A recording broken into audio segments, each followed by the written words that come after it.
그게 자식을 위하는 길이에요. 그래서 행복하려면 뭐 해라? 운동해라. 두 번째, 감사해라. 이거 참 우리가 못하는 것 중에 하나예요. 하루에 5가지씩 감사라는 거예요. 하루에 5가지씩. 저는요, 이 얼굴은 제가 씹다 뱉은 수제비 같이 생겼어도 이 목소리 하나는 정말로 100만 불짜리라고 그래요. 목소리 좋죠? 제가 이렇게 강론을 잘 못해도 할머니들이 제 손을 꼭 잡고 항상 뭐라 그러냐면 신부님 너무 강론이 귀에 쏙쏙 들어온다고. 그게 강론을 잘하는 게 아니에요. 제 목소리 톤이 이렇게 대중한테 귀에 쏙쏙 들어가는 톤이에요. 얼굴은 씹다 뱉은 수제비 같이 생겼어도 목소리 좋은 건 신부한테는 최고 선물 아니에요? 아니 내가 얼굴 못생긴 거 이거 원망한들 이거 다시 바뀝니까? 안 바뀌어요. 제가 키가 1m 원래는 67이었어요. 아 근데 30대 후반이 되니까 66으로 줄어들더라고. 아 요즘 재보니까 65로 떨어지고 있어요. 자꾸 이게 쭈그러들어 키가. 그래 내가 키가 1m 70이 안 넘는다고 원망한들 다시 늘어납니까? 여러분들 중에 내가 가지지 못한 거 아무리 안타까워해도 절대 가질 수 없어요. 내가 머리가 깡통이야. 근데 아무리 두들겨 팬다고 걔가 똑똑한 놈 됩니까? 한 번 깡통은 영원한 깡통 되는 거예요. 그런데 애는 깡통인 현실은 무시하고 내 희망이 서울대학이라고 애를 괴롭히면 여러분 행복할 것 같아요? 행복하지 않아요. 내가 가지고 있는 것을 감사하는 거. 이거 굉장히 중요합니다. 제가 군대 가기 전에 우리나라를 한 바퀴 여행을 해야 되겠다. 그리고 청량리에서 기차를 타고 강릉 앞바다에 딱 도착을 했는데 새벽에 태양이 뜨는데요. 구름 한 점 없는 바다에서 태양이 뜨는데요. 불덩어리가 떠오르는 거예요. 전 지금도 그걸 보여주게 하신 하느님 아버지한테 정말 감사해요. 여러분들 그런 태양 보신 적 있으세요? 3대가 공을 쌓아야지 봅니다. 바닷가에 사는 사람들도 잘 못 봐요. 왜냐하면은 뛸 때 항상 구름이 이렇게 깔려 있지 그냥 맨 바다가 있기는 그것이 절대 그 쉬운 게 아니에요.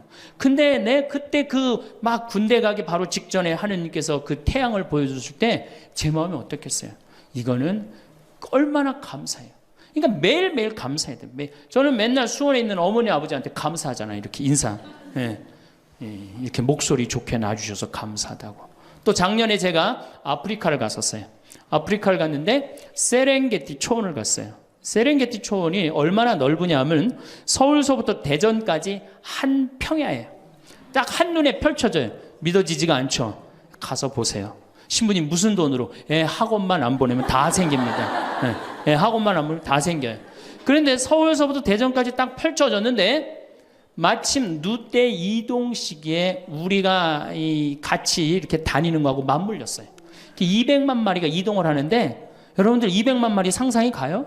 그 푸른 초원에 누때 200만 마리가 이동을 하는데 내가 이 하느님이 창조의 세상에 내가 들어와 있구나. 그걸 느끼는 거예요. 감사하는 거예요. 그리고 우리 인생 돌아보면요. 억울한 것, 분한 것만 생각하면 여러분들 도움 돼요? 우리가 습관을 잘못 길렀어요. 우리 할머니들 나하고 대화 꼭 해보면은 내가 지난번 강의 때도 말씀드렸지만 뭐 신부님 내 말 좀 들어보세요. 그럼 꼭 대동아 전쟁부터 참 억울하고 분한 것만 다 나열한단 말이야. 그럼 그 인생 행복하겠어요? 인생 돌아봐서 즐거웠던 거, 행복했던 거. 여러분들 아이가 첫 걸음 뛰었을 때 행복했어요? 안 행복했어요? 그때 막 흥분됐죠?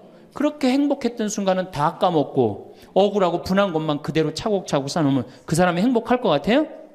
내 아이가 처음으로 엄마라고 그랬을 때 행복했어요? 안 행복했어요? 그럼 그것만 생각하라는 거예요. 지난 과거를 돌아볼 때 즐거웠던 거, 행복했던 추억만 마음에 자꾸 쌓일 때 내 마음이 이뻐지는 거. 우리 성가에도 내 마음은 주님께서 가꾸시는 작은 정원이라는 노래도 있잖아요. 근데 그놈의 정원이 그냥 가시반 뭐 그냥 미움, 분노, 증오만 꽉 차 있다면 그 밭이 행복한 정원이 되겠어요? 정원이 안 됩니다. 여러분들 아파트 입주했을 때 동백지구에 행복했어요? 안 행복했어요? 행복했죠. 그 앞뒤로 산이 다 있고 얼마나 좋아요. 그렇죠? 그런 것만 하란 말이에요. 자식이 깡통인 거 막 거기에만 매달려 있고 그러지 말고. 그래서 5가지 감사를 드리라는 거예요. 우리는 감사드릴 이유가 얼마나 많아요. 여러분들 나무는 한번 저 자리에 딱 심어지면은 100년이고 1000년이고 움직일 수 있어요, 없어요? 근데 우리는 움직여갖고 지금 경기도 이 강원도까지 와갖고 여러분들 맑은 공기, 이 꽃 가득한데 여러분들 산책하는 거 보니까 꽃 속에서 꽃이 산책하는 것 같아. 너무 보기 좋더라고. 얼마나 좋아요. 물고기는 물 속에서만 살 수 있어요. 그렇죠? 근데 우리는 하늘도 날고 땅도 걷고 바다도 들어가고 인간으로 태어난 게 얼마나 풍요로워요. 인간은 굉장히 풍요로운 존재예요. 생명력에 있어서. 그 풍요로움을 내가 마음껏 누리고 느끼고 살아가는 사람이 있는가 하면은 뒷방에 처박혀갖고 원망하고 분노하고 저주하는 사람, 그리고 살아가는 사람이 있어요. 여러분 어느 걸 선택하시겠어요? 먼저 거를 선택하시는 게 굉장히 중요해요. 그래서 항상 감사해라. 세 번째, 대화해라. 이게 100년 살 사람들의 숙제 중에 숙제입니다. 대화가. 왜냐하면 이게 30년 공자님 시대엔 평균 연령이 38세였어요. 대화할 시간이 어디 있어요. 애 놓고 애 키우고 그러다 죽기 바쁜데. 근데 지금 애가 다 직장에 다니고 애 손자 손녀까지 낳는데도 내가 죽어야 안 죽어요? 그러면 그 많은 시간 뭐 하고 살 거예요? 그 많은 시간 대화하고 살아야 돼. 나하고 영적으로 맞는 사람하고 이야기하는 거 굉장히 중요합니다. 영적으로 맞는 사람이랑 대화하는 거. 나는 우리 신부들하고 대화하는 거 참 좋아하는데, 나는 우리 그 동기 신부들도 뭐 친한 편이지만은 우리 선배들하고도 많이 친해요. 내가 아주 좋아하는 신부 베드로 신부가 작년에 나하고 북유럽을 여행을 가기로 했는데, 이 신부가 몸이 아파갖고 다시 복귀를 해. 그러니까 이제 다시 본당 신부로 발령을 받아서 이렇게 일반 여행을 가기 싫고 성지순례를 가고 싶었나 봐요. 나하고 약속을 깨고 저는 혼자 북유럽을 가고, 이 신부는 메주고리를 갔다 왔어요. 메주고리를 갔다 왔는데, 내가 이제 교구청 강의 나가거나 교구에 강의 나갈 일이 있으면 그 집에서 잠을 잘 자요. 이제 그 성지순례 갔다 오고 난 다음에 그 집에서 잠을 자는데, 그 신부가 미안했는지 성지순례 갔다 온 이야기를 해주는 거예요. 메주고리는 40년 동안 성모님이 4명한테 매일 발현한대요. 한 명한테는 부활 때, 성탄 때, 또 한 명한테는 8월 10 매달 15일에 이렇게 발현을 한대요. 그곳에 이제 갔는데 거기서 신부님을 한 분 만나셨대요. 어떤 신부님을 만났느냐 하면은 이탈리아 신부님인데 시실리 본당 신부님을 만났대요. 근데 이 신부님은 굉장히 나이가 굉장히 80이 다 된 할아버지래요. 근데 이 할아버지가 신앙의 여정이 특별했던 거야. 이 할아버지 신부님은 태어나면서부터 엄마가 뭐라고 그랬냐면 너 신부 되라 그랬대요. 그러니까 머릿속에 딱 신부에는 아무것도 박혀 있는 게 없는 거예요. 그리고 엄마가 얼마나 무서웠느냐 하면은 줄미사를 빠지면은 빨개 벗겨갖고 내쫓았대요. 신부 될 놈이 줄미사를 빠진다고. 그리고 일주일을 굶겼대요. 그러니까 한 번도 다른 걸 생각해 본 적이 없는 거, 무서워갖고 엄마가. 그리고 자기는 신부가 팔자인 줄 아는 거예요. 그래갖고 신부가 됐으니 뭐가 행복해? 자기가 원한 것도 아닌데 이끌려서 그냥 신부가 됐는데, 그래갖고 정말로 신앙심 없이 이 신부님이 10년을 그냥 살았대요. 그 신부님도 아마 엄마 죽으면 이제 관두려고 이제 이게 언제 죽나 기다리는데, 이제 사제로 생활을 한 지 10년이 됐는데 자매들하고 어느 날 같이 있는데 자매 중에 하나가 마귀가 걸린 거예요. 그래갖고 막 마귀짓을 하는 거예요. 막 마귀짓을 해요. 그래갖고 주위의 자매님들이, 그땐 1950년대니까 구마기도 함부로 못했거든요. 신부만 할 수 있었어요. 신부님 빨리 하셔라. 난 못한다. 왜 못하시냐? 사실은 내가 신앙심이 없어갖고 이렇게 안수기도를, 마귀를 쫓는다고 안수기도를 하면은 그 마귀가 금방 내가 신앙이 없는지 알아볼 거다. 그래서 나한테 들어올까봐 나 무서워서 난 못한다.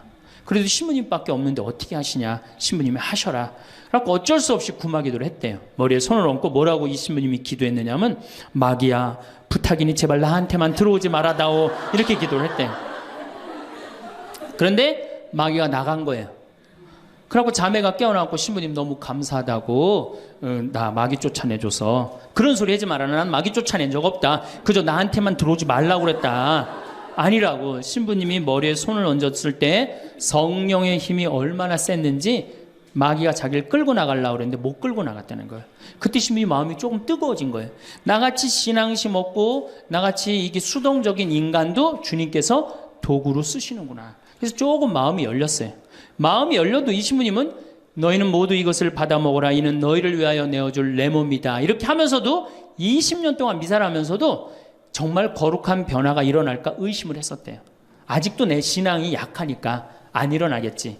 근데 20년째 너희는 모두 이것을 받아 먹어라. 이는 너희를 위하여 내어줄 내 몸이다. 그러는데 예수님의 목소리가 딱 나와서 예수님이 하는 걸 느끼겠더래요. 그러니까 미사도 누가 지내는 게 아니다? 내가 지내는 게 아니라 내 몸을 빌어서 예수님이 지내는구나. 이탈리아 시실리 섬 본당 신부인데 이게 마음이 너무 뜨거워진 거예요.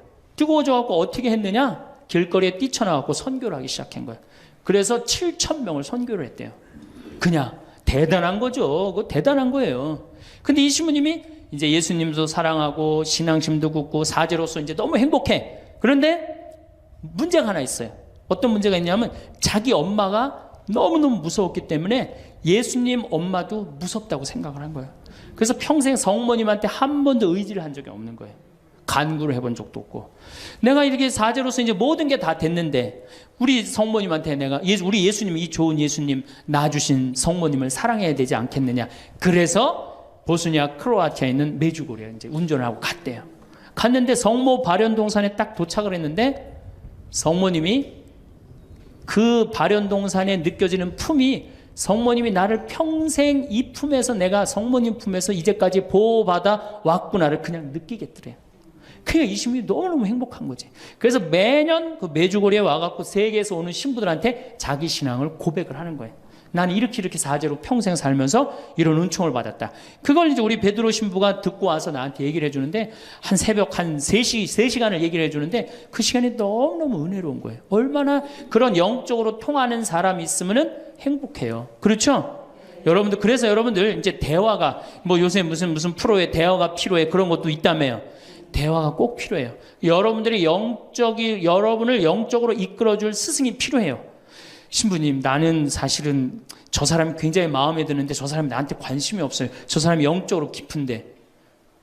그러면은요, 내 돈 들여서 먹을 거 사주면서 얘기하시면 돼요. 여러분들, 내가 뭘 얻으려면 반드시 어떻게 해야 돼요?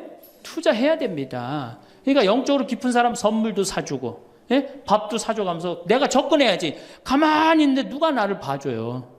적극적이어야 돼. 적극적이어야 돼. 그래서 대화 꼭 여러분들 필요하다는 거. 제일 좋은 건 남편이죠. 근데 남편이 안 되면은 주위에 다른 사람들, 주위에 영적으로 깊은 사람들 많아요. 또 뭐 판교가 뭐 땅값이 좋대더라, 뭐 동탄에 그 아파트 거기 상가가 좋대더라, 이런 사람 말고 정말로 삶의 질이 높은 사람, 영적으로 하느님 나라를 정말 갈구하는 사람, 이런 사람하고 가까이 지내고, 그런 사람한테 가까이 지내려면 어떻게 해야 돼? 내가 먼저 다가서야 돼요. 그래서 대화가 꼭 필요하다. 네 번째, 공부해라. 이거 정말로 중요한 것 중에 하나예요. 우리가 초등학교 6년, 중고등학교 6년, 대학교 4년 배워서 몇 살까지 울고 먹어요? 50까지. 실질적으로는 대학교 졸업하고 2년만 지나면 자기가 배운 게 다 끝난대요. 그런데도 우리는 공부 안 하고 어떻게 해? 그냥 사는 거예요. 50부터 100살까지 남은 인생 또 50년 남았는데 어떻게 해요? 그냥 사는 거예요. 아니, 용감해도 그렇게 용감할 수가 있어요? 공부를 안 하고?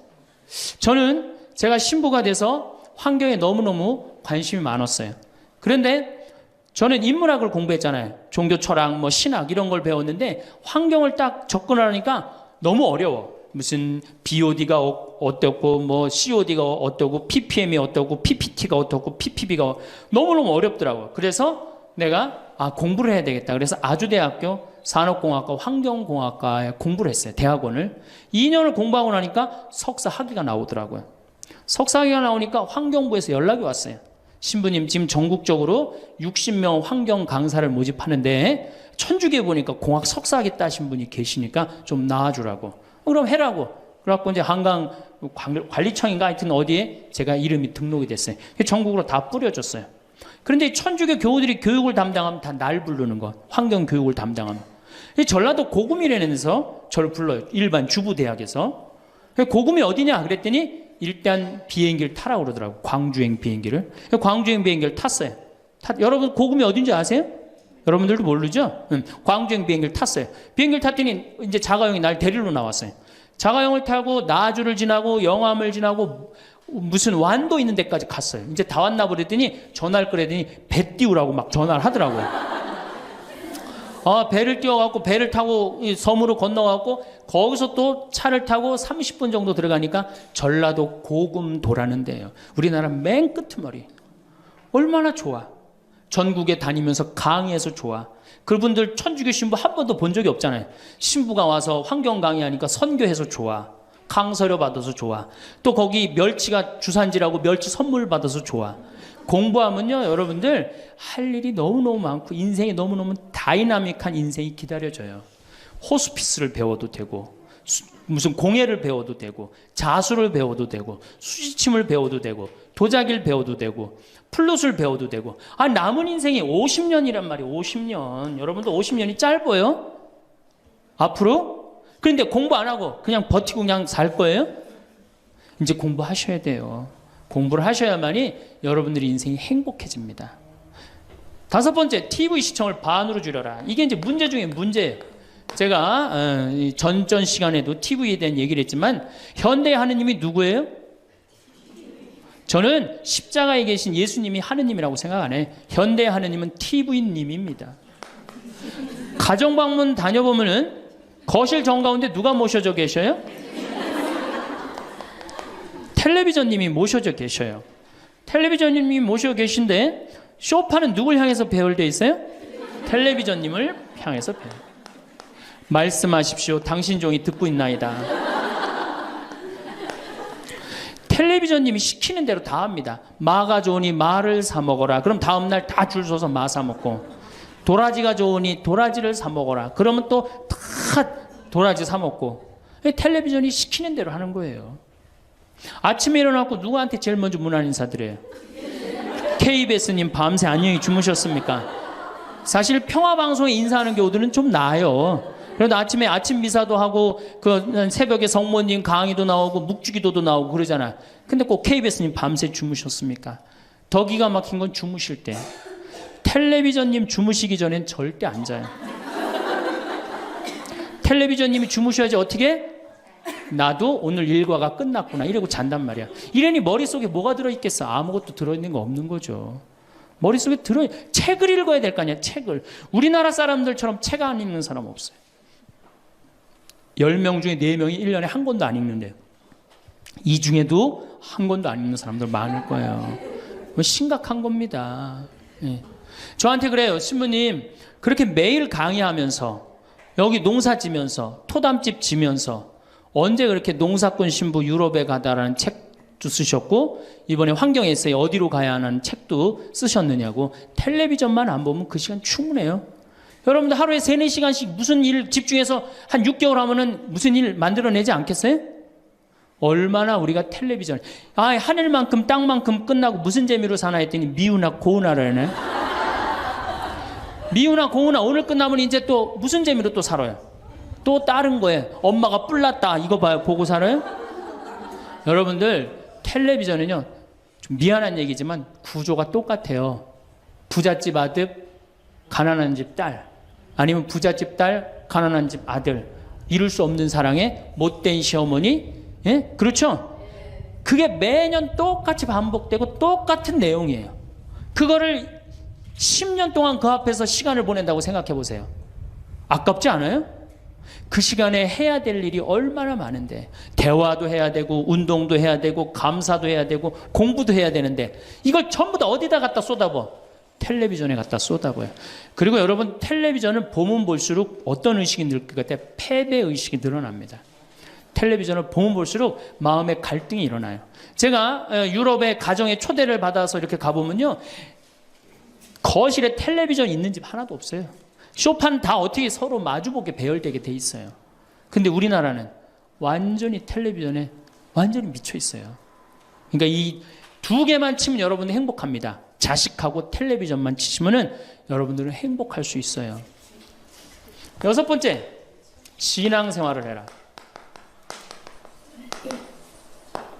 자, 우리가 현대를 살아가면서 정말로 우리가 인간이 정말 최고로 잘난 것 같고 요즘 과학기술을 보면 정말 못하는 게 없는 것 같잖아요. 근데 왜 석유값이 뛰고 왜 굶어 죽는 나라가 37개국이 생기고 그래요? 이건 하느님을 잃어버렸기 때문이에요. 하느님의 진리에 따라 인간이 살지 않으면 인간은 원하지 않는 방향으로 갑니다. 하느님께서 원하지 않는 방향뿐만 아니고 인간 본성이 원하지 않는 방향으로 가요. 저는 여기서 살면서 이 산을 보면서 강을 보면서 항상 하느님한테 감사해요. 저 하느님 너무너무 감사합니다. 이렇게 맑은 공기 주셔서 감사합니다. 이 아름다운 세상 주셔서 감사합니다. 감사하다 보면 우리가 조금 뭐라 그럴까요? 겸손해져요. 근데 이게 다 자기 것인 줄 알고 막 파괴하기 시작하면요. 자연이 파괴되면 결국은 누가 파괴돼요? 인간이 파괴되는 거예요. 그러니까 우리가 하느님께 가까이 가면은 자연도 일치가 되는데 하느님으로부터 멀어지면 멀어질수록 자연도 파괴되는 거예요. 그래서 여러분들 신앙생활 하십시오. 아까 제가 천주교 조금 욕을 했는데 그래도 천주교 괜찮아요. 아주 제가 보기에는 무슨 우리 교우들 어두운 데로 안 끌고 가요. 더욱이 내 동창 중에 또 옛날에 죽산성당 아시죠? 죽산 성지 있는 데 있죠? 거기 내 동창 신부가 그 본당 신부로 있었는데 그 신부가 너무 재미난 얘기를 해줬어요. 아니 옆에 30년 동안 개신교 다니던 할머니가 어느 날 개종을 했대요. 성당으로. 똑같이 열심히 나오더래요. 교회 나가는 것만큼 훨씬. 근데 이 할머니가 다리가 부러진 거예요. 그래갖고 택시 타고 또 계속 나오는 거예요. 그래서 본당 신부가 그랬대요. 할머니 이렇게 맨날 택시 타고 나오고 그러니까 그러지 말고 내가 봉송 잘 테니까 이 아픈 동안 나오지 말아라. 돈 들여서. 그랬더니 이 할머니가 하시는 말씀이 신부님 괜찮아요. 그래도 이 성당 다녀보니까 저 교회 다닐 때보다 여기 성당 다니는 게 훨씬 싸게 먹히니까 걱정하지 말라고. 여러분들 그래도 이 천주교 제일 싸게 먹혀요. 싸게 먹히지 괴롭히지 않지 딴 길로 안 끌고 가지. 정말 하느님께 우리가 의지하고 산다는 거 이건 굉장히 우리 나를 위해서 좋은 거예요. 또 우리가 이 세상 사는 목적이 뭐냐면 내 영혼 구원이에요. 나중에 이제 기회 있으면 제가 한 번 더 말씀을 드릴 텐데 죽어서 영혼의 세계는 반드시 있습니다. 그 영혼의 구원을 위해서 우리가 간구해야 돼요. 그래서 신앙생활은 행복을 위해서 가장 기초 중에 기초라는 거. 7번째, 웃어라. 이게 웃는 게요. 우리가 행복으로 가는 길에 최고의 지름길이에요. 웃는 게. 그런데 우리나라 사람들이 잘 안 웃어요. 얼마나 안 웃느냐면 내가 이제 이렇게 도시에 나가고 엘리베이터를 타요. 엘리베이터를 타면은 얼굴 모르는 형제가 이렇게 눈이 마주쳐도 제가 웃어줘요. 빵긋 웃어주면은 저쪽에서 같이 싹 미소를 줘주면 참 좋을 텐데 저쪽에 있는 남자가 딱 내가 빵긋 웃어주면 어떻게 하냐면은 내가 저놈을 어디서 봤더라 이러는 표정으로 날 쳐다보는 거예요. 근데 여러분들 유럽을 가고 제가 미국을 가고 아프리카를 가고 파푸아 뉴기니를 가고 인도를 가도 눈 마주쳐서 제가 웃어주면 다 웃어줘요.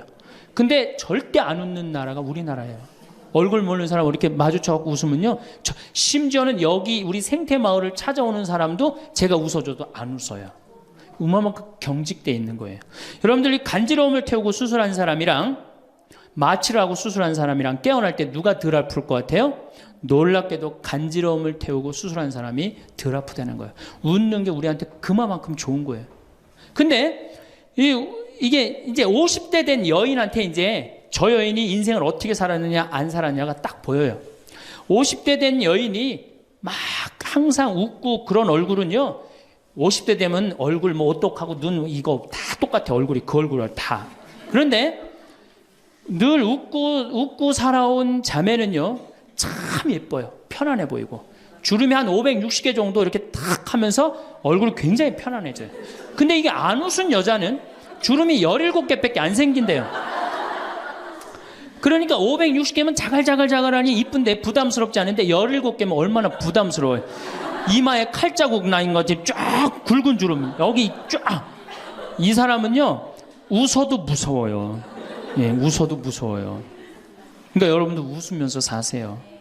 제가 보통 강의를 이렇게 다니면 일반 주부대학 이렇게 강의를 달 때는 아해모 어해줘요. 얼마나 잘 웃는지 몰라요. 근데 내가 일반 공무원들 이렇게 강의를 갈 때가 있어요. 특히 무슨 이렇게 과장들 뭐 이런 그런 분들 한 번은 한 200명을 강의를 했는데 죽는 줄 알았어 내가. 2시간 내내 한 번도 안 웃는 거예요. 내 강의를 듣고. 그런데 여러분들 남녀 수명의 차이가요 6년이 납니다. 6년이. 여성이 83세, 남성이 76세. 이제 뭐 6년, 7년이 나요. 저는 그 원인이 어딨나 가만히 생각해 보더니 여자는 참 잘 웃어요. 깔깔거리면 자기네들끼리. 남자는 직장에 가도 안 웃고 집에 와도 안 웃고 그러니까 빨리 죽는 거야. 여러분들 오늘 여기서 많이 웃었으니까 내가 보기에는 120살이 아니라 123살까지 살 것 같아요. 네. 오래 살으면 안 되긴 안 되는데 안 죽는 걸 어떻게 해요? 이제 안 죽는 걸 어떻게 해? 나도 그거 잘 아는데 여러분들 민주주의하고 공산주의가 결정적으로 갈린 이유가 뭐라고 생각하세요? 승패가 어디에 있다고 생각하세요? 저는요 공산주의를 이렇게 보면요 웃음이 없어요.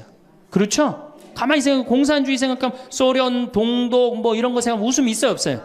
없죠? 그런데 민주주의 생각하면 유머가 있고 웃음이 있고 영화를 봐도 즐거운 영화만 있잖아요. 공산주의는 막 딱딱하고 결국은 그래서 망한 거예요. 인간은요 웃느냐 웃지 않느냐에 따라서 행복이 결정됩니다. 여러분들이 늘 웃고 산다 그럼 여러분들은 행복의 길로 가는 거예요. 여러분들도 인상 쓰고 산다 그럼 여러분 불행의 길로 가는 거예요.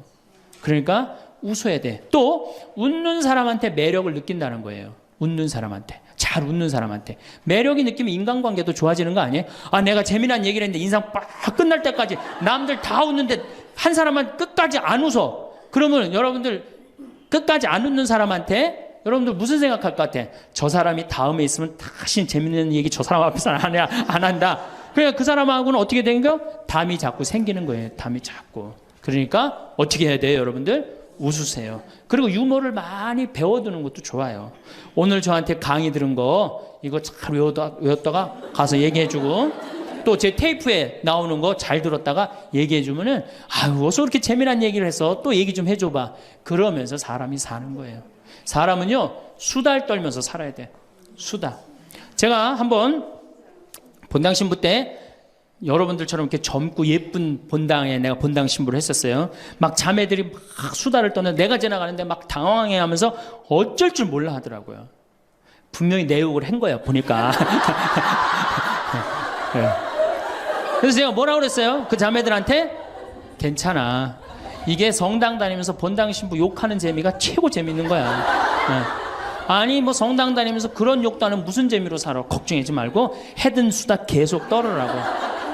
우리 신부들은 주변님 욕하면서 사는 거예요. 그러니까 사람이 수다를 떨면서 살아야지 행복하지 참고 산다고 다 좋은 건 아닙니다. 절대. 그러니까 참고 살지 마세요.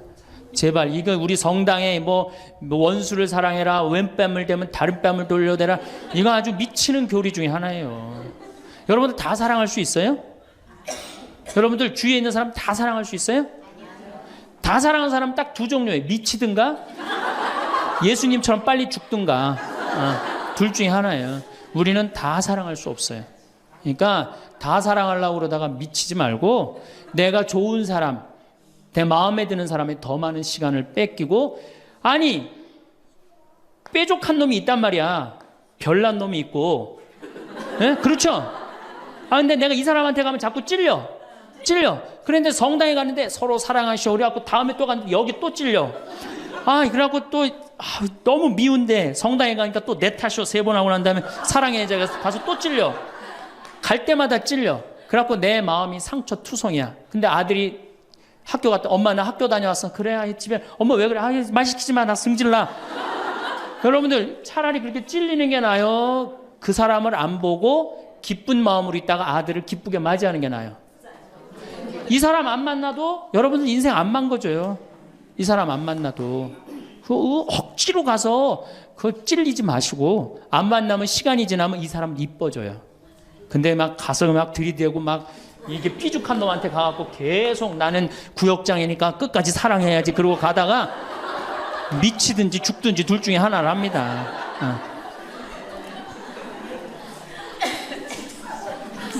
8번째 전화해라. 자 여러분들 제가 저는 수원교구 신부예요. 수원교구 신부인데 저는 뭐 다행히 우리 원주교구 주교님이 허락을 하셔서 여기 평창에 들어와서 살고 있습니다. 근데 사실은 신부는 본당 신부가 최고예요. 뭐라고 그래도 교우들하고 함께, 아이들하고 함께, 할머니 할아버지들하고 함께 살 때 신부는 행복한 거예요. 저는 여러분들 이제 오늘 가시면은 여기 정막 강산이에요. 여기 해 떨어지면요 내 다리도 안 보여. 내 다리도 해 떨어지면 내 다리도 안 보여. 여기 아까 잠깐 앉아서 아우 신부님 너무 경치가 좋다고 그러는데 딱 하루 좋은 거예요. 하루 좋은 거지. 이걸 일주일, 2주일 여기 해 떨어져 갖고 뭐 산책 나가면 내 다리도 안 보이는데 어딜 산책을 나가요. 굉장히 외롭습니다. 여기 앞에도 전원 5세대가 돌았는데 3세대가 우울증으로 나갔어요. 그럼 나도 여기서 교우들 뭐 몇천 명 속에서 살다가 평창에 들어와서 살면은 우울증 걸릴 수 있잖아요. 내 동창이 20명이거든요. 동창이 20명이나 되는데 왜 나한테 전화하는 놈 한 놈도 없지? 걔네들이 날 잊은 건 아닐까?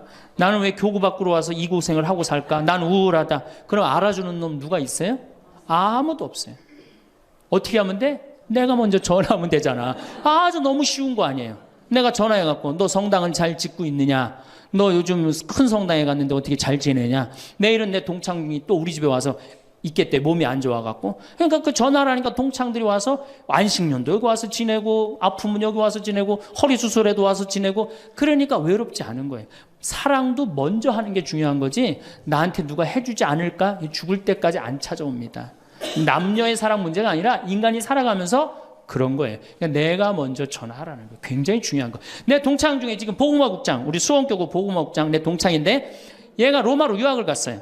있기 전에도 뭐 친하게 지냈지만 유학을 갔는데 이놈이 한 달에 3번 어김없이 전화하는 거예요. 생태마을 농사는 잘 되냐? 잘 돼. 그럼 또 다음에 전화해갖고 생태마을에 피정은 많이 들어오냐? 많이 들어와. 또 다음에 전화하고 너 몸은 안 아프냐? 안 아파. 다음 달에 또 전화해. 생태마을 피정은 많이 들어오냐? 생태마을에 농사는 잘 되냐? 6년 동안 변함없이 전화하는 거예요. 내가 전화 한 번 우리 성당 여기 사무실로 전화해갖고 우리 사무장한테 우리 저기 황 신부님 뭐하고 지내느냐고 그 정도로. 그러니 싫어할래야 싫어할 수가 있어요? 얼마나 나를 그렇게 전화해주는 고마워. 그 흠이 있다면 꼭 수신자 부담으로 하는 것 빼고는 너무너무 좋아요. 여러분들도 전화번호를 적어놓고 그렇게 하십시오. 9번째 시간이 없으니까 자 자기 자신을 사랑해라. 자기 자신을 사랑하지 않는 사람은 어느 누구도 사랑할 수 없어요. 자기 자신을 사랑하지 않는 사람은. 근데 이게 50대 된 아줌마들을 보면 다 쌈순이야. 쌈순이. 자식 보면 자식 보고 싸워요. 내가 너한테 해준 게 얼만데 서울대학도 못 가고 저 지방대학 가고 자취비 무슨 뭐 등록비 이런 거 내 속을 새기냐 그러고 아들 보면 싸워요. 누워갖고 그냥 빈둥빈둥 거리면 이 왼수 같은 놈아 나가 돼지라 그러고 남편 보면은 남편 보고 싸워요. 당신 나한테 시집 와갖고 나한테 해준 게 뭐 있냐 그러고 내가 눈이 뼈지. 시집 오기 전에 내가 그때 눈이 뼈지. 저 인간을 믿고 내가 시집을 왔다 그러고 남편 보고 싸워요. 시어머니 보면 시어머니 보고도 싸워. 왜 죽지도 않고 날 이렇게 괴롭히냐고. 왜 쌈순이가 될까요? 우리나라 40, 50대 주부들이 자기가 행복하지 않기 때문이에요. 다 해주면은 이게 자기 도리라고 큰 착각을 합니다. 그런데 시간이 가면 갈수록 상실감을 느껴요. 이젠 본인이 행복하려고 노력하세요. 여기 암 걸린 분들, 마지막에 이제 더 이상 살 수 없는 분들이 나한테 와갖고 면담을 해요. 특별히 자매님들이 나한테 면담을 할 때 울며 불며 통곡하는 얘기가 뭔지 아세요? 왜 다른 사람들한테는 그렇게 최선을 다했는데 왜 나한테 한 번도 맛있는 거 안 먹이고 나한테 좋은 거 한 번도 구경 안 시켜주고 왜 한 번도 나한테 못 해줬느냐고. 그런데 이제 죽으니 너무너무 나 자신이 불쌍하고 나 자신이 너무너무 억울하다는 거예요. 여러분들이 이제 자신을 위해서 쓰세요. 우리나라처럼 이렇게 자식한테 끝까지 대주는 나라는 아무 나라도 없어요. 미국은 졸업하고 30년 동안 대학 학비를 갚습니다. 다 자기가 아파요. 우리나라처럼 결혼할 때까지 다 대주는 나라는 아무도 없어요. 그런데도 부모 자식 지간이 가장 안 찾아가는 나라가 우리나라가 1등이에요. 사랑이 제대로 안 된 거죠. 제대로 된 사랑을 안 하는 거죠. 나도 본당 신부로 이렇게 있으면서 냉면을 먹고 싶어. 그럼 총회장이 사줄래나 부회장이 사줄래나 성모회장이 사줄래나 안 기다립니다. 냉면 먹고 싶으면 어떻게? 내가 가서 사 먹어요. 내가 냉면 먹고 싶은지 누가 알아? 내가 가서 사 먹으면 되지. 그러니까 아무도 못 얻어먹어서. 그럼 이제 가을 지나고 나는데 가을 때, 강론 때 내가 교우들이 여기 3,500명이라며 교우가 3,500명 냉면 하나도 못 사 얻어먹었다. 그럼 교우들이 무슨 생각할 것 같아? 우리 신부님 챙겨주는 사람 하나도 없고 빨리 장가 보내드려야 되겠다. 이런 생각한단 말이에요. 그래서 나는 내가 사 먹어요. 내가 사 먹는 동시에 혼자 사 먹으면 청승 맞잖아요. 회장님들 데려가서 내가 사줘요. 내 돈으로. 신부님 무슨 돈이 있어서? 나 강사료 많으니까 다 사줘요. 근데 우리 천주교 교우들은요, 먹고 떨어지는 법이 없어요. 언제 효과가 나타나? 내 영명 죽일 때 다 돌아와요. 네. 그러니까 어떻게? 나도 행복하고 교우들도 행복하고. 얼마나 좋아. 자기 자신을 사랑하십시오. 자기 자신을 귀하게 여겨야만이 그런 나를 보고 다른 사람이 행복한 거예요. 엄마가 맨날 인상 쓰고 있으면 자식이 행복하겠어요? 남편이 행복하겠어요? 시어머니가 행복하겠어요? 늘 밝은 모습으로 이렇게 행복하게. 그러니까 여러분들 자신을 사랑하세요. 10번째, 시간이 없으니까 맨 마지막으로는 이웃에게 친절해라. 이게 이제 문제 중에 문제예요. 우리 천주교 교우들이 무겁게 신앙생활 합니다. 십자가의 길도 하고 양심 성찰도 하고 때로는 묵상도 하고 심하게는 관상기도까지 막 어디 다니면서 해요.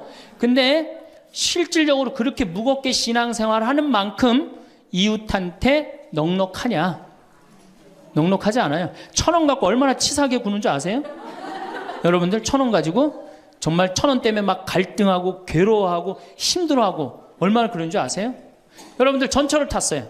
마음 편안하게 딱 앉아있는데 갑자기 누가 바구니를 들더니 맹인이 어두운 밤에 캄캄하 이러면 이때부터 갈등하기 시작하는 거야. 이 1,000원을 줄까 말까 이때부터 괴로워하고 얼굴이 빨개졌다 하여졌다. 누가 주래 옆에서? 누가 그런 적도 없는데 내가 100만 원 갖고 괴로워하면 또 이해를 해요. 이건 1,000원 가지고 딸랑 1,000원 가지고 줄까 말까. 그리고 뒷꼭지를 보고 뭐라 그래? 그래도 1,000원을 줄걸. 하느님이 이런 나를 보고 하늘에서 무슨 생각할 것 같아요? 저걸 천당에 데리고 올까 말까. 뭐하러 십자가의 길을 하고 뭐하러 이렇게 심각하게 참회절을 해요? 이런 거 하나도 제대로 못할 거라면은. 재작년에 여기 물폭탄이 터졌어요. 그래갖고 다 잠겼어요, 평창에. 근데 안성에 있는 요셉 양로원, 농아 양로원 할머니들이 전화가 왔어요. 수녀님을 통해서. 신부님 우리가 돕고 싶다는 거예요. 아니 무슨 무료 양로원 있는 할머니들이 돕느냐. 자기네들이 정부에서 나오는 돈이 있대요. 그래서 1,000원씩 고수톱 칠 때 고리도 뜯고 음식물 남기면 1,000원씩 모은 돈이 50만 원을 모아뒀대요.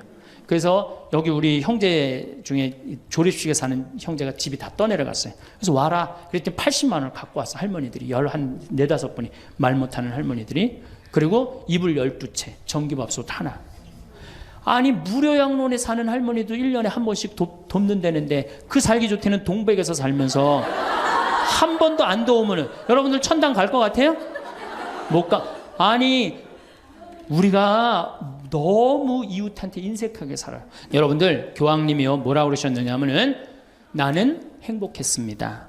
여러분들도 행복하십시오. 그리고 가셨죠? 요한 바오로 2세 교황님이. 저는 그 말이 이 세상 어떤 명언보다도 명언이라고 생각해. 인간으로 와서 행복하게 살아야 돼요. 갈 때 행복하게 가야 돼요. 여러분들 신앙생활하는데 우울하게 하면 안 됩니다. 정말 내가 하느님 믿는 거 아니야. 온 우주의 아버지가 내 아버지 아니에요. 주인이 얼마나 행복해. 뭐 때문에 여러분 고통스러운지 아세요? 욕심 때문에 고통스러운 거예요. 그 욕심만 조금만 내다버리면 마음이 얼마나 자유로워요. 다닐 때도 얼마나 많고 구경할 때도 많고 얼마나 아름다워요. 우리 그냥 대한민국처럼 아름다운 나라가 어디 있어요. 세계에서 제일 아름다운 나라가 대한민국이에요. 다녀볼 때 너무 많아. 결론으로 자 여러분들 지금 오늘 이제 집에 가면은 당장에 경복궁 먼저 가세요. 경복궁의 비원을 한번 가보세요. 그 조경이 얼마나 멋있어. 뭐 남편 손을 잡든 자식 손을 잡든 친구 손을 잡든 가갖고 도시락 해갖고 거기서 딱 까먹으면 바로 왕비만 바로 되는 거 아니에요? 옛날엔 거기 누가 들어갔어요? 지금은 들어갈 수 있어요 없어요? 있잖아요. 5,000원 10,000원만 내면 5,000원만 되면 왕비가 될 수 있는데 그 행복한 길을 우리가 땅바닥 우울하게 쳐다보느냐고 못 찾아가고 있는 거예요. 그래서 전 여러분들이 행복했으면 좋겠어요. 여러분들이 행복해야지 대한민국이 행복합니다. 예, 감사합니다. 황창현 신부님의 행복 특강이 어떠셨나요? 황창현 신부님께서 말씀해 주신 행복의 조건 10가지를 요약해 보겠습니다. 첫째, 운동하라. 행복의 첫째 조건이 건강이다. 건강을 잃으면 다 잃는 것이다. 둘째, 감사해라. 없는 것에 자꾸 불평하지 말고 가지고 있는 것에 5가지씩 감사하라. 셋째, 대화하라. 영적으로 통하는 사람과 대화하라. 넷째, 공부해라. 평생 공부한다는 마음으로 공부해라. 다섯째, TV 시청을 반으로 줄여라. 여섯째, 신앙생활을 해라. 일곱째, 많이 웃어라. 여덟째, 전화해라. 사랑도 먼저 하는 것이 중요하다. 아홉째, 나 자신을 사랑하라. 자신을 귀하게 여겨라. 쌈순이가 되지 마라. 그리고 자식에게 너무 올인하지 마라. 열째, 이웃에 친절하라. 이 중에서 여러분은 몇 가지나 지키며 살아가고 계신가요? 황창현 신부님의 말씀을 듣고 저는 잔주름이 많아도 웃는 얼굴이 평안해 보이는 사람이 되어야겠다고 다짐했습니다. 그리고 별난 사람과 억지로 잘 지내려다 가시에 찔리지 말고 내가 좋아하는 사람과 지내야겠다고 생각했습니다. 여러분은 어떤 다짐을 하셨나요? 마지막으로 80세를 지혜롭게 살아가는 6가지 방법에 대해 말씀드리겠습니다. 나이가 80세에 이르렀다면 어떻게 사는 게 바람직할까요? 여러분은 다음 문항을 보시면 어떤 생각이 드시나요? 사실은 먹고 싶지만 건강에 해롭다고 해서 참는다. 몸을 움직이기 힘든데 건강을 위해 무리하여 운동한다. 효과를 느끼지 못하면서도 오래 살려는 마음에 계속 약을 먹는다. 맞는 이야기라고 생각되시나요? 나이가 들수록 건강에 해로운 건 피하고 건강에 이로운 것은 꾸준히 실천하는 게 당연하다는 생각이 드는데요. 하지만 건강을 위해 했던 이러한 일들이 80세가 넘은 사람이라면 전부 자제할 필요도 무리할 필요도 없다고 합니다. 그래서 오늘은 우리의 일반적인 상식과는 다른 이야기를 해보려고 합니다. 현재 남성의 평균 수명은 82세, 여성은 88세입니다. 이 평균 수명은 앞으로 점점 더 증가해서 인생 100년 100세에 가까워질 것입니다. 그렇지만 아무리 오래 살 수 있다고 해도 건강 수명이 늘지 않으면 누군가의 손길을 필요로 하거나 침대에서 생활해야 하는 기간만 길어질 뿐입니다. 그 기간은 현재 남성이 9년, 여성이 12년입니다. 건강하지 못해도 오래 살고 싶다라고 생각하는 사람도 있을 테지만 가능하면 힘차고 건강하게 살아야 됩니다. 80세 이후는 70대와 완전히 다릅니다. 어제까지 가능했던 일이 오늘은 안 되는 상황을 수없이 맞닥뜨립니다. 컨디션 난조를 겪는 일도 잦아집니다. 무거워서 드는 것조차 못하게 되는 암담한 순간을 맞게 되는 나이입니다. 또 치매인가라는 생각에 자신감을 잃는 일도 있을 겁니다. 리모컨을 어디에 뒀는지 기억조차 없는 당황스러운 상황을 자주 겪기도 하는데요. 배우자나 가까운 사람의 죽음을 경험하면서 하루아침에 고독이나 절망에 사로잡힐지도 모릅니다. 순식간에 생로병사의 거대한 벽이 거친 파도처럼 덮쳐오는 것이죠.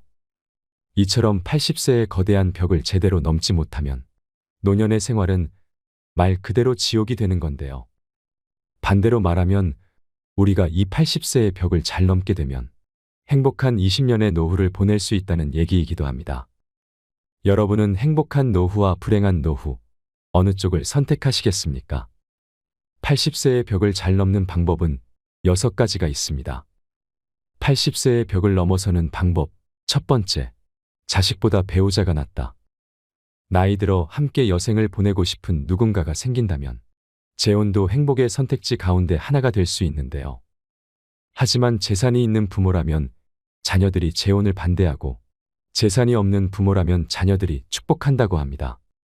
왜 그럴까요? 재산이 있으면 자신에게 돌아올 유산의 몫이 줄기 때문에 반대하고 반대로 재산이 없으면 좋은 사람을 만나서 참 다행이에요.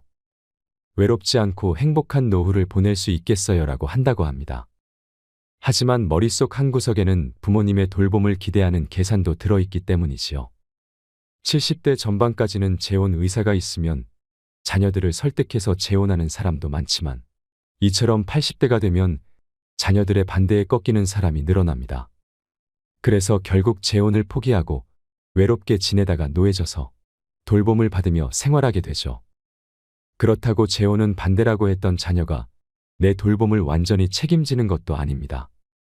나이 들어서 병들고 아프면 자식들은 소용없고 결국 배우자밖에 없습니다.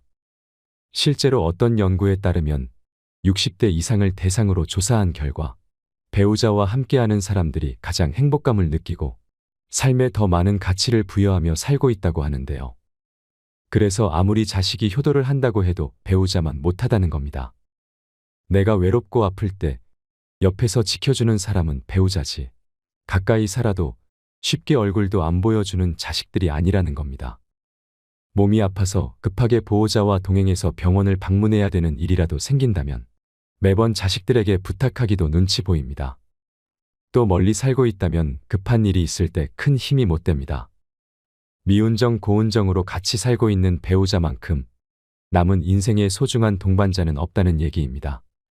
그러니 배우자가 살아있을 때 서로에게 최선을 다하며 지내야 합니다. 만약 여러분에게 물려줄 정도의 자산이 있다고 하더라도 추억을 만드는 데 쓰거나 자기 행복을 위해 쓰도록 해야 됩니다. 80세가 넘은 고령자는 지금 당장 병이 들고 움직이지 못하게 된다 해도 전혀 이상할 것이 없습니다. 내일 죽게 될지도 모를 일입니다. 그러니 후회 없는 시간을 보내야 합니다. 물론 자녀를 위해 재산을 남기는 그 자체에서 행복감을 느끼시는 분들도 있으실 겁니다. 하지만 노후의 최고 자산은 추억입니다. 서서히 몸이 약해지고 행동 반경이 좁아지다가 결국 마지막에는 침대에서 보내는 날이 많아집니다. 이때 버팀목이 되어주는 것이 바로 그때 참 즐거웠다는 추억들입니다. 재산을 자녀에게 남기기 위해 자신이 하고 싶은 일을 참는 것만큼은 절대 하지 말아야 합니다. 80세의 벽을 넘어서는 방법 두 번째, 할 수 있는 일은 포기하지 않는다. 이제 80세가 됐으니 무리하지 말아야지 하면서 그동안 해왔던 일들을 그만두시는 분들이 많습니다. 하지만 가지고 있는 능력을 유지하는 것은 80세의 벽을 넘기 위해 꼭 필요한 자세인데요. 스스로 할 수 있는 일들을 제대로 안 하고 멈추는 순간 순식간에 늙고 세상과 이별할 수 있습니다. 그래서 80대가 돼도 운전면허증을 반납하지 마시고 운전이 가능하면 계속 하시라고 권해드립니다. 고령자는 인지 기능이 저하되어 운전하면 위험하다라고 단정짓는 행위는 완벽한 차별이라고 생각되는데요.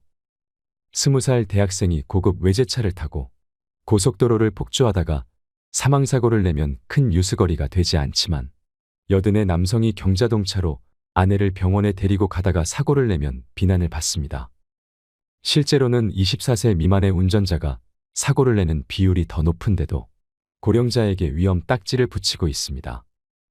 80대가 교통사고를 내면 언론에서는 큰일이라는 식으로 기사를 냅니다. 이러한 사회 분위기와 더불어 나이 들어 운전면허증을 자진 반납하면 지원금을 주는 제도가 있다 보니 면허증을 반납하시는 분들이 많습니다. 하지만 아직 충분히 운전을 할 수 있는데도 허둥지둥 면허를 반납할 필요는 없습니다. 반납해버리고 나면 6년 후에 돌봄을 받게 될 위험이 22배나 증가한다고 하는데요. 이처럼 건강을 위해서라도 가능하다면 운전을 계속 하셔야 됩니다. 운전뿐만 아니라 80대에도 배우고 싶은 것이 있다면 적극적으로 배우셔야 하고요. 건강한 노후 생활을 보내는 가장 중요한 방법 중 하나가 노후에도 배움을 지속하는 건데요. 80세가 넘었다고 집에만 계시는 것은 수명을 단축시키는 가장 안 좋은 방법입니다. 마음 맞는 친구를 만나든 취미 생활을 즐기시던 무언가에 흥미를 가지고 몰두하시는 것이 좋습니다. 80세의 벽을 넘어서는 방법 세 번째, 참지도 말고 무리하지 말자. 80세가 넘어 사망한 사람을 부검하면 대부분 몸에서는 암이, 뇌에서는 알츠하이머 병변이 발견된다고 합니다. 하지만 생전에 이러한 사실을 몰랐던 사람도 적지 않습니다. 나이가 들면 몸에 여러 개의 병의 씨앗을 지니고 살아갈 수밖에 없습니다. 병의 씨앗이 언제 싹을 키울지는 아무도 알 수 없는데요. 오늘은 건강하다가도 노년에는 당장 내일 환자가 되기도 하고 눈을 뜨지 못할 수도 있습니다. 그렇기 때문에 80세가 넘으면 현실을 그대로 받아들이고 내일 당장 생이 끝난다 해도 후회가 남지 않는 시간을 보내시는 것이 가장 중요한데요. 80 이후 참거나 무리하지 않기는 후회 없는 노후를 만드는 가장 중요한 방법입니다. 저희 어머니는 맵고 짠 자극적인 음식을 좋아하시는데요. 건강을 생각해서 제발 드시지 말라고 잔소리를 많이 하는데 그때마다 먹고 싶은 걸 먹지 못하시니 스트레스를 많이 받으시더라고요. 이렇게 건강을 위한다는 명분으로 나이가 들어서도 먹고 싶은 음식을 참는 사람이 많습니다. 소식하고 달고 짠 음식을 피하고 기름진 음식을 자제하고 비만은 건강을 해친다는 사고가 많은 사람의 상식이 되었는데요. 이런 얘기는 60대까지는 건강을 해치는 원인이 되기도 하지만 80세를 앞두고 있다면 이러한 생각은 일단 접어두셔야 합니다. 고령자는 장기 기능의 저하로 식욕이 증가하는 경우가 있을 수도 있고 먹고 싶다는 욕구는 몸이 필요하다는 것이니 입에 당기는 음식은 마음껏 드셔야 됩니다. 체중 관리한다고 굶거나 식단 관리하지 마세요. 살이 좀 찐 사람이 오히려 더 오래 산다는 통계도 있습니다. 먹고 싶은 음식을 참으며 체중 조절하기는 스스로 수명을 깎는 행위입니다. 채식이 좋다고 매일 풀만 드시지 마시고요. 나이 들수록 단백질 섭취가 가장 중요하기 때문에 고기를 많이 드셔야 합니다. 그럼 여기서 술이나 담배는 이라는 질문이 되돌아올 수 있는데요. 술도 드시고 싶으시다면 몸에 주는 부담을 생각해서 저녁 반주를 즐기는 정도가 현명합니다. 지나친 음주로 몸을 제대로 가누지 못해 넘어지면 낙상으로 골절되어 한순간에 늙어버리는 비극도 적지 않기 때문입니다. 또 의외라고 생각할지 모르지만 담배의 폐해는 나이가 들수록 줄어드는데요. 실제 흡연으로 단명하게 된 사람은 고령이 되기 전에 사망하기 때문입니다. 즉 담배를 계속 피웠는데 80세까지 산 사람은 앞으로 금연하든 흡연하든 수명에는 큰 차이가 없다는 뜻입니다. 또 80대를 목전에 두고 운동을 열심히 하는 것도 아무런 도움이 되지 않습니다. 오히려 무리해서 운동하다 체내에 활성산소가 만들어지게 되면 노화를 촉진할 수도 있는데요. 80세 이후에는 그냥 30분 정도의 가벼운 산책 정도면 충분합니다. 80세의 벽을 넘어서는 방법. 네 번째, 건강검진을 받지 말자. 지금 80대는 건강검진 초기 세대로 건강검진을 절대시하는 경향이 있습니다. 물론 건강검진은 60대 정도까지는 큰 도움이 되겠지만 80세가 넘은 고령자에게는 그다지 도움되는 것이 없습니다. 80대를 목전에 두고 건강검진을 받아보면 정상으로 나오는 수치보다 비정상으로 나오는 수치가 더 많은 것이 일반적입니다. 건강검진에서 정상 수치라는 것은 평균치에 가깝다는 얘기입니다. 비정상 수치는 그 범위를 넘어 지나치게 높거나 낮은 사람을 말합니다. 수치는 본래 사람마다 다릅니다. 우리가 이 평균의 함정에 빠져서 사는데요. 체질이나 환경에 따라도 다르고 나이에 따라서도 다르며 체형이나 생활 습관에 따라서도 다릅니다. 어디까지가 정상이고 어디까지가 비정상인가 문제가 아니라 정상치라도 병에 걸리는 사람이 있고 비정상치라도 병에 걸리지 않는 사람이 있다는 겁니다. 80세가 넘어서도 문제없이 사는 사람은 그 자체가 건강하다는 증거입니다. 다시 말해서 정상이라는 증거죠. 그런데 의사가 환자를 보지 않고 수치만 보고서 진단을 내린다면 어떻게 될까요? 정상치에 맞추도록 약을 처방한다는 답은 명확합니다. 환자는 지금의 건강과 기력을 잃게 됩니다. 80세가 지난 고령자는 암에 걸려도 수술할 필요가 없습니다. 나이가 들면 들수록 암은 진행이 느려지고 쉽게 전이되지 않기 때문입니다. 그렇기 때문에 허투루 손대기다는 지켜보는 편이 낫습니다. 사실 발견하지 못했을 뿐 훨씬 이전부터 암을 지닌 채 살아왔고 앞으로 서서히 진행되겠지만 한순간에 나빠지는 일은 거의 없기 때문입니다. 아시다시피 암 치료는 간단하지 않습니다. 수술이든 화학치료든 몸에 심각한 부담을 줄 수밖에 없는데요. 체력이 크게 떨어지는 80세 이상의 고령자는 평소 생활로 되돌아가지 못할 확률이 높다는 걸 명심하셔야 됩니다. 80세의 벽을 넘어서는 방법. 다섯 번째, 자기와 맞는 의사를 찾자. 80세의 벽을 넘으려면 얼마나 좋은 의사를 선택하고 얼마나 좋은 관계를 유지하느냐가 관건입니다. 그렇다면 어떤 의사를 선택해야 할까요? 좋은 의사를 구별하는 가장 손쉬운 방법은 약에 관해 이야기를 나누어 보는 것입니다. 본래 약은 몸 상태를 좋게 하는 것이 목적인데 처방해준 약을 먹고 몸 상태가 나빠진 것 같다고 해도 이건 좋은 약이니까 혹은 약을 끊고 죽고 싶나요? 라는 식의 태도를 보이는 의사라면 그 병원은 그만 다니는 편이 낫습니다. 교과서적인 수치와 검사 결과만 믿고 환자 개인이 느끼는 몸 상태는 생각하지 않는 건데요. 제대로 된 의사라면 다른 약으로 바꾸든 양을 줄이든 식의 후속 조치를 취해야 할 것입니다. 만약 그런 의사라면 좋은 주치의가 될 수 있습니다. 환자를 잘 섬기는 의사, 환자들의 말을 다 들어주는 의사는 좋은 의사라 볼 수 있습니다. 환자가 말할 때 차트나 들여다보고 환자가 묻는 질문에 마지못해 몇 마디 대답해주는 의사는 결코 좋은 의사가 아닙니다. 또 환자의 눈높이에서 환자가 궁금해하는 것을 성의껏 잘 설명해주는 친절한 의사인지 확인해 보셔야 합니다. 자기 환자를 끝까지 책임지는 의사의 자세가 무엇보다 중요합니다. 투병이 시작되면 의사 환자 보호자는 2인 삼각 경기를 하는 것처럼 서로 발을 묶고 완치를 향해 전진하는 관계가 됩니다. 그 중에서도 의사가 나 몰라라 하면 환자와 보호자는 절망하게 되겠죠. 이처럼 80대가 되면 나와 잘 맞는 의사를 찾는 것이 무엇보다 중요합니다. 내가 보내고 싶어하는 노후를 이해하고 거기에 맞는 방향으로 움직여주는 의사를 만나야 하는 거죠.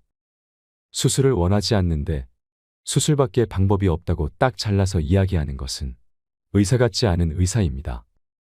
진료 받을 때마다 불편함을 느끼게 하거나 심리적 피로감이 들게 하는 의사라면 궁합이 맞지 않다는 뜻입니다. 나와 맞지 않는 의사에게 진찰받는 것은 말년의 지옥행 버스에 오르는 격이지요. 80세를 맞이하는 고령자에게 병원과 의사는 매우 가까운 존재입니다. 소중한 내 몸을 믿고 맡길 수 있는 의사를 만나는 것은 행운이라고 할 수 있습니다. 그렇기 때문에 조금 더 젊은 50대, 60대부터 이 병원 저 병원 다니면서 널리 알려진 명의보다 나만의 명의를 찾는 일이 중요합니다. 80세의 벽을 넘어서는 방법 6번째, 약은 최소한으로 먹자. 나이 들수록 여기저기 안 아픈 곳이 없는데요. 그러면 병원 진료도 장기별로 과마다 진료를 받게 됩니다. 여러 과를 돌면서 진료를 받게 되면 문제는 많은 양의 약으로 드러납니다. 예를 들면 검사 결과 혈압이 높다면 순환기 내과에서 혈압 강화제를 처방합니다. 거기다 혈당치가 높다는 사실을 알게 되면 내분비 내과에서도 약을 주게 되는데요. 각기 다른 전문의에게 약을 처방받았더니 다량의 약을 복용해야 하는 상황이 심심찮게 생깁니다. 또 약의 종류가 많아질수록 중복으로 약을 처방받을 확률도 높습니다.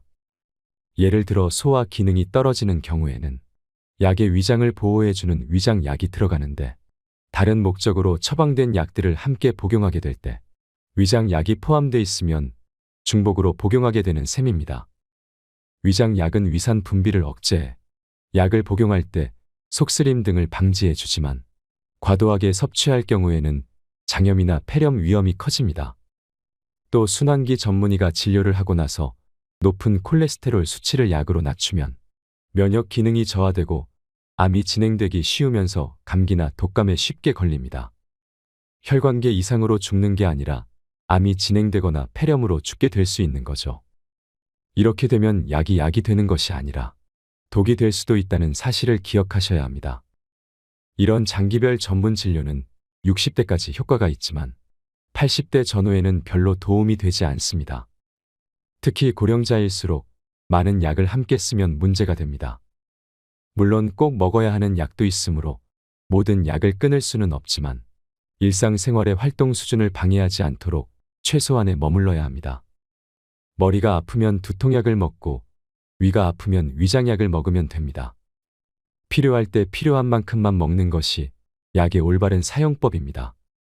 약을 계속 먹어야 오래 산다는 근거는 어디에도 없다는 사실을 기억하셔야 됩니다. 80세 벽을 넘는 방법 6가지를 소개해 드렸습니다. 여러분, 황창현 신부님께서는 싫은 걸 억지로 하거나 참지 말고 좋아하는 일을 하며 살아가라고 하십니다. 아무리 후회해도 지난 날은 돌아오지 않기 때문입니다. 내일 일은 아무도 모르기 때문에 후회 없는 인생을 살아가야 합니다. 나이 들어도 두려워하거나 걱정하지 마세요. 노후를 행복하게 보내려면 원하는 일을 하고 먹고 싶은 음식을 먹고 만나고 싶은 사람을 만나고 하고 싶은 말을 하면서 살면 됩니다. 이것이 행복한 노후와 불행한 노후를 가르는 기준입니다. 지금까지 애쓰고 고생하며 살아오셨다면 앞으로는 원하는 대로 살아보셨으면 좋겠습니다. 노후에는 너무 물질적으로 잘해놓고 살려고 할 필요도 없습니다. 노후 준비 걱정하지 마세요. 밥만 먹고 살겠다. 이렇게 마음을 비우면 아무 문제가 없습니다.